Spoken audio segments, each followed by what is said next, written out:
ओम शांति। सभी भाई बहनों को ओम शांति।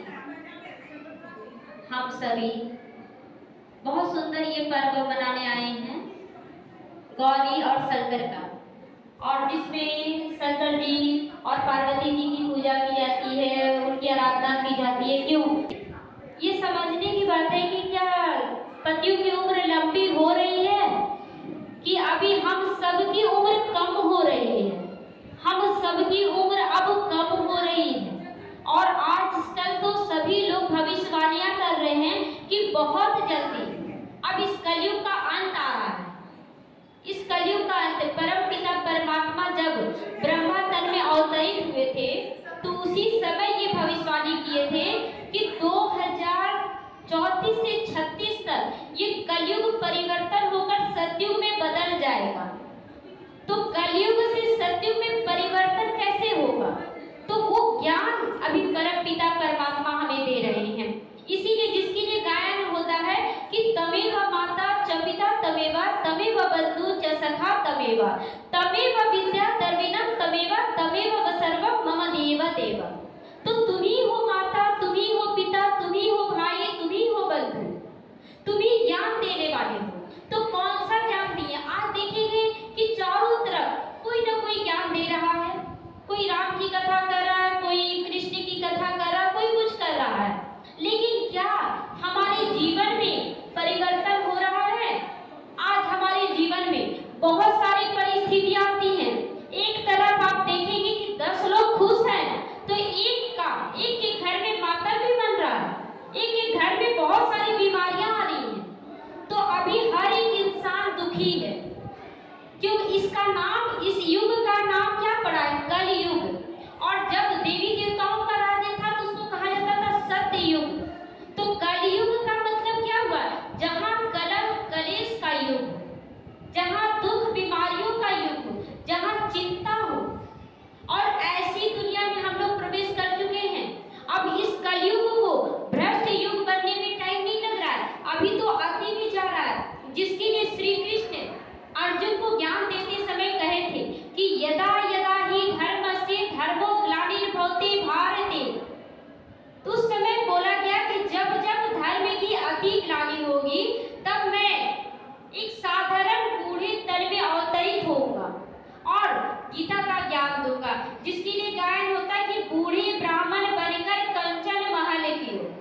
तो इसका मतलब क्या हुआ कि बूढ़े तन में प्रवेश करके शिव निराकार आज हम लोगों को सत्य ज्ञान दे रहे हैं, गीता का ज्ञान दे रहे हैं। गीता का ज्ञान क्या है?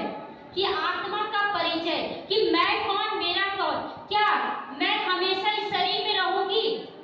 नहीं रहूंगी। आज है चलते चलते अचानक देखते एक्सीडेंट हो रहा है, चलते चलते बहुत बड़ी बीमारी आ गई, चलते चलते अचानक कोई शरीर छोड़ देता है, घर में पूरे घर का माहौल ही बिगड़ जाता है। लेकिन आज फिर भी लोग अभी दुनिया के आकर्षण में पड़े हुए हैं, और अब दुनिया की आयु बहुत कम हो गई है। किस दुनिया की आयु? कलयुगी दुनिया की आयु। अब बहुत कम समय रह गया है, और इसीलिए हम लोग जगह जगह जाकर ये परमात्मा का संदेश सभी को दे रहे हैं कि भगवान इस धरती पर आ चुका है। जान सको तो जान लो, जो भाग्य बनाना चाहते हो वो बना लो। तो परमात्मा आकर हमें वो ज्ञान दे रहा है कि कैसे हम अपने कर्मों को बदलें। आज क्या है कि जो बच्चा जन्म ले रहा है वो ऐसा कौन सा कर्म करके आ रहा है कि बहुत ज्यादा बीमार पैदा हो रहा है, और जन्म लेते के साथ कोई शरीर छोड़ दे रहा है। क्यों ऐसा हो रहा है? वो बच्चा क्या किया है? तो ये सब हमारे पिछले जन्मों का हिसाब किताब है, जो इस जन्म में हमें मिलता है। कोई अमीर बनता है, कोई गरीब बनता है, कोई गोरा है, कोई काला है, कोई अपंग है, कोई शरीर से अच्छा है। ये सब पिछले जन्मों का है।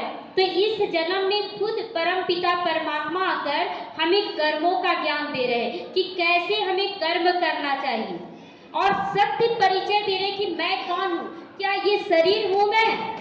तो जब एक आत्मा निकल जाती है तो क्या ये शरीर चलता फिरता है? नहीं, वो मुर्दा हो जाता है। फिर उसी शरीर को कुछ लोग मिलकर कंधा देकर शमशान तक पहुंचाते हैं। ये सत्य ज्ञान है, इसको स्वीकार करना ही पड़ेगा सबको कि मैं आत्मा हूँ, और जैसा कर्म वैसा भाग्य। तो परम पिता परमात्मा स्वयं ब्रह्मा तन में अवतरित होकर हमें ये सत्य ज्ञान दे रहे हैं, और जिसके लिए गाया जाता है कि ब्रह्मा द्वारा भाग्य बांटा जा रहा था तो सोए पड़े थे। तो अभी देव भान की नींद में सभी सोए पड़े हैं और अचानक ही भूकंप आ जाएगा। तो क्या भूकंप रोकेगा कि हाँ ये बच्चा है इसको नहीं ले जाना है, ये बड़े हैं इसको नहीं ले जाना है? सबको ले जाना होगा। तो इसीलिए जब भी ज्ञान मिल रहा है, जब मिल रहा है हम लोगों को भगवान का ज्ञान, उसे एक्सेप्ट करें। ठीक है, सब कुछ करें, परमात्मा का ये रोक टोक नहीं है कि आप ये काम नहीं करें, ये काम नहीं करें, सबको लेके चले, लेकिन जागृति चाहिए कि मैं कौन हूँ, कब तक हूँ इस शरीर में। कोई फिक्स टाइम है क्या? कोई फिक्स टाइम नहीं है। अचानक हम लोग तो पूरा भविष्यवाणी कर देते कि 10 साल के बाद ये करेंगे, 20 साल के बाद ये करेंगे, लेकिन क्या कर पाएंगे? कुछ नहीं कर पाएंगे। सब कुछ यही रह जाएगा, धरा का धरा रह जाएगा। जो हम जमा करके ले जा रहे हैं, कर्मों को अच्छे कर्म करके जा रहे, वही मेरे साथ जाएगा। लेकर यहाँ का देखिए प्रकृति का क्या नियम है कि इतना पूरा जीवन लगा देते हैं, ये लाना है वो लाना है, लेकिन जब जाना होगा ना तो यहाँ का एक तिनका भी उठाकर नहीं ले जाएंगे, एक तिनका भी उठाकर नहीं ले जाएंगे।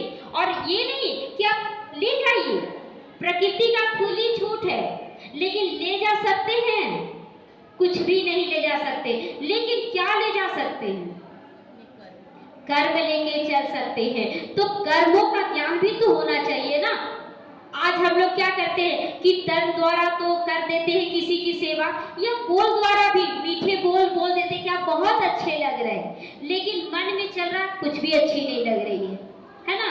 मन में तो कर देते हैं कि घर में कोई गेस्ट आया, घर में कोई गेस्ट आया, अरे वाह बहुत अच्छा है, आप आए हैं, आइए आइए, आप ही का इंतजार कर रहे थे। अंदर में चल रहा कि क्यों आ गया, अभी तो मेरा आराम करने का समय था, बेकार आ गया। अब क्या वाइब्रेशन दे रहे हैं? बुरा वाइब्रेशन दे रहे हैं। अब ये वाइब्रेशन का खेल है कि जब आप उसके घर भी जाएंगे तो वही आप लोगों को मिलेगा, वही हमें मिलता है। तो ये खेल है कर्मों का। इस खेल को समझने के लिए परम पिता परमात्मा अभी डेली ज्ञान दे रहे हैं, और उस ज्ञान को समझना है, ज्यादा नहीं, थोड़ा थोड़ा। जैसे छोटे बच्चे को थोड़ा थोड़ा ज्ञान दिया जाता है ना, उसी तरह यहाँ परम पिता परमात्मा थोड़ा थोड़ा ज्ञान दे रहे हैं, और उसे रोज धारण करें। कम से कम एक गुण अगर डेली धारण करेंगे तो हमारे अंदर परिवर्तन होना शुरू हो जाएगा। आज हम लोग बोलते हैं उपवास करते हैं, सभी लोग उपवास करते हैं। उपवास में क्या करते हैं? केवल भोजन को छोड़ देते हैं। भोजन छोड़ देने से क्या हमारा जीवन परिवर्तन हो जाएगा? भोजन छोड़ने से हमारा शरीर ठीक हो जाता है।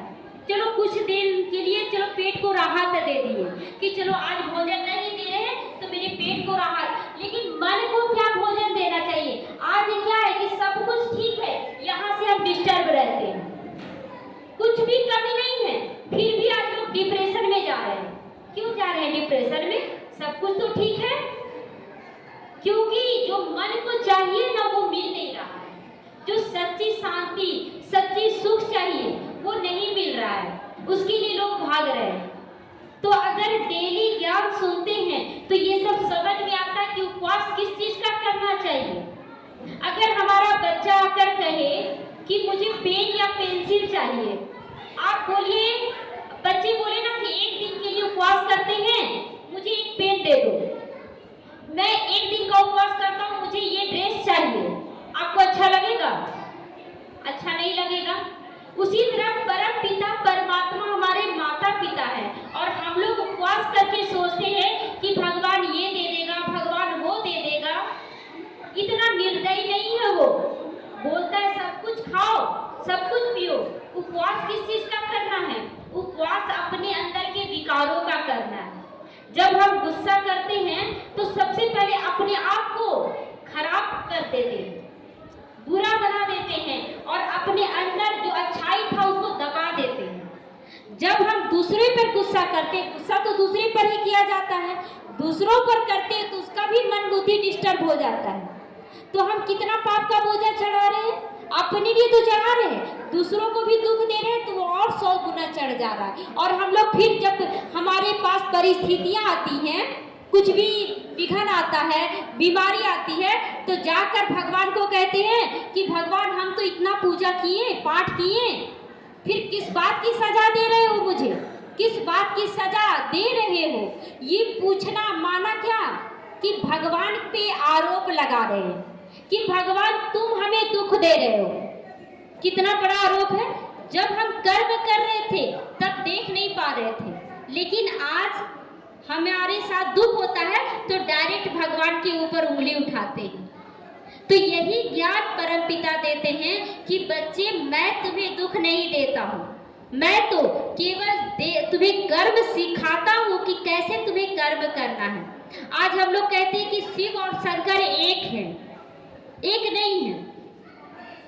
शिव है निराकार, ज्योतिर्बिंदु, कल्याणकारी, और शंकर जी को कहा जाता है विनाशकारी, विनाशकारी। और उनका रूप वेशभूषा क्या है, बिल्कुल अलग है, एकदम अलग है। क्या हम अपने जीवन में वैसा वेशभूषा तैयार कर सकते हैं? नहीं अपना सकते, क्योंकि देखिए सबसे पहले उनका जट दिखाते हैं। जट कैसे बनता है? जब बाल को आप कंघी नहीं करते हैं, उसमें गंदगी बैठ जाता है तो बाल उलझ जाता है, और उलझते उलझते वो जट का रूप ले लेता है। ये जट किसका प्रतीक है? जब हमारे जीवन में काम, क्रोध, लोभ, मोह, अहंकार रूपी गंदगी आ जाती है और हम फिर भी अपने कर्मों को नहीं सुधारते हैं तो हमारा जीवन उलझ जाता है, और यही जटाधारी की पहचान है। उसके बाद जब हमारे जीवन में दुख आता है, जब दुख आता है तब हम शीतलता को धारण करते हैं, ज्ञान को धारण करते हैं। जब हमारे पास समस्या आता है, जैसे कोई बीमारी आया, तब डॉक्टर के पास जाते हैं। जब हमारे पास समस्या आती है तब हम समाधान की ओर भागते हैं कि क्या किया जाए, अब मेरे पास ये समस्या आया है, अब क्या किया जाए। तो ये समस्या का समाधान माना ज्ञान गंगा को धारण करना, ज्ञान गंगा को। तो कब गंगा को धारण किए? जब हमारी जिंदगी में समस्याएं आई, उलझ गया, तब ज्ञान गंगा। तो शंकर जी का क्या दिखाते? जटाधारी है, गंगा को धारण किए। उसके बाद ज्ञान मिलता है तो बोलते हैं कि बच्चे तुम्हारी हर समस्या का कारण तुम हो, तुम्हारे अंदर के विकार है। तो हम चंद्रमा को देखते हैं कि शीतलता का प्रतीक है, हम शीतल बनने लगते हैं कि मुझे गलत नहीं करना है, 1000 लोग गलत कर रहे हैं, मुझे गलत नहीं करना। ये चंद्रमा शीतलता का प्रतीक है। उसके बाद गले में सर्प दिखाते हैं शंकर जी का, और सांप डसता नहीं है। ये किसका प्रतीक है? काम, क्रोध, लोभ, मोह, अहंकार एक सर्प है जो मुझे भी डस रहा है और अन्य आत्माओं को डसता है। जब हम गुस्सा करते हैं तो अपना चेहरा देखें, अभी जब मुस्कुराते हैं तब चेहरा देखें, और जब हम गुस्सा करते हैं तब कैसा चेहरा हो जाता है। एक भाई थे तो वो बहुत गुस्सा कर रहे थे और उनको अचानक से बोले ना कि भाई जी आपका फोटो खींच रहा है, अब तुरंत वो मुस्कुराना शुरू कर दिए। अब जब गुस्सा कर रहे हैं तो बोलते भाई जी आपका एक फोटो खींचना है, तो वो शांत हो जा रहे हैं। तो कहने का मतलब जब हम मुस्कुराते हैं तब हमारा चेहरा सुंदर लगता है, जब हम गुस्साते हैं तो हमारा चेहरा बिगड़ जाता है। तो परमात्मा हमारा चेहरा सुंदर बनाने के लिए दिया है, बिगाड़ने के लिए नहीं। उस समय हम असुर बन जाते हैं। हम लोग तो कहते हैं कि हम देवी देवता कुल के हैं, लेकिन जब गुस्सा करते हैं तब देवी देवता कुल के कहलाते हैं क्या? उस समय क्या बन जाते हैं? असुर बन जाते हैं, है ना। तो ये गले में सर्प की निशानी है कि इन विकारों को हम अपने वश में कर ले, गुस्से को अपने वश में कर ले। सामने वाला गलत कर रहा है, आप शांत रह जाए, थोड़ी देर के बाद फिर प्यार से समझाएं, वो जरूर समझेगा। लेकिन जब तक वो गुस्सा कर रहा और आप जाकर उससे बोल दें कि आप इतना गुस्सा क्यों कर रहे हैं, वो और बढ़ जाता है। तो इसलिए पहले अपने विकारों को कंट्रोल में करना है। तो ये है गले में सर्प कि अभी कलयुग में ये सारे विकार हैं, लेकिन हम कंट्रोल करके चले।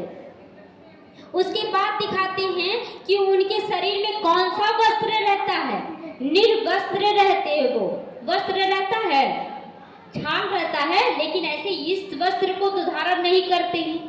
तो निर्वस्त्र का मतलब है कि मैं आत्मा, इस शरीर को धारण करके कर्म कर रही हूँ, लेकिन मुझे एनी टाइम मुझे आत्मा समझ कर कर्म करना है कि मैं आत्मा हूँ। ये हो गया निर्वस्त्र बनना, मैं आत्मा हूँ, सोच कर करना। और जो बाघ का छाल दिखाते हैं, सबसे खूंखार जीव होता है बाघ। तो जब हमारे जीवन में जब समस्याएं आती हैं तो बड़े रूप से आती हैं। वो समस्याएं जब आती है तो लगता है कुछ भी नहीं अच्छा लग रहा है। जब देखिए बीमारी आता है, चारों तरफ खुशियां हैं, आपको अच्छा लगेगा? नहीं अच्छा लगेगा। उस समय लगता है कि सारा दुनिया बेकार है, कुछ भी अच्छा नहीं लग रहा है। उस समय महसूस होता है कि काश हम कुछ अच्छा कर लेते। एक व्यक्ति जब कोमा में रहता है ना, तो उसके आंख से आप देखेंगे कि आंसू बहता रहता है। क्यों? उस समय कोमा में जरूर है, लेकिन आत्मा के अंदर विचार चलता है कि हम जीवन भर क्या किए, कुछ तो अच्छा नहीं कर पाए।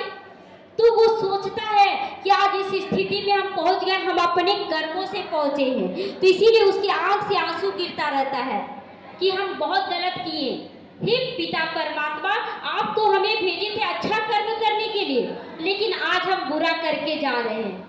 कुछ समय की मोहलत दे दो, कुछ समय और दे दो। वो प्रेयर करते रहता है अपने परम पिता से कि कुछ टाइम दे दो कि हम कुछ अच्छा कर ले। तो आज हम अपनी जिंदगी में देखें कि क्या हम अपने आप को सुधार के चल रहे हैं? आज हम हर पल इंजॉय करते हैं खुशियों को, और जब दुख आता है तब परम पिता को दोष देते हैं कि भगवान आपने ऐसा क्यों किया। तो क्या जब सुख रहता है तब हम अपने कर्मों को चेक करते हैं कि हम कौन सा कर्म कर रहे हैं, अच्छा कर रहे हैं कि बुरा कर रहे हैं? कभी ये चेकिंग नहीं। लेकिन जब दुख आता है तो परमात्मा को दोष देते हैं। क्या अगर हमारा बच्चा हमारे से पालना लिया, उसके बाद आकर कहे कि मम्मी आपके कारण ऐसा हुआ, कैसा लगेगा? बहुत बुरा लगेगा। उसी तरह आज हम लोग भी कर रहे हैं कि भगवान पर सारा दोष मढ़ देते हैं कि आपके कारण ऐसा हुआ, आपके कारण ऐसा हुआ। तो महसूस, बाबा कहते हैं कि बच्चे महसूस करो, जब तुम्हारे बच्चे तुम्हारे पास आकर कहें तो तुम्हें कैसा लगेगा।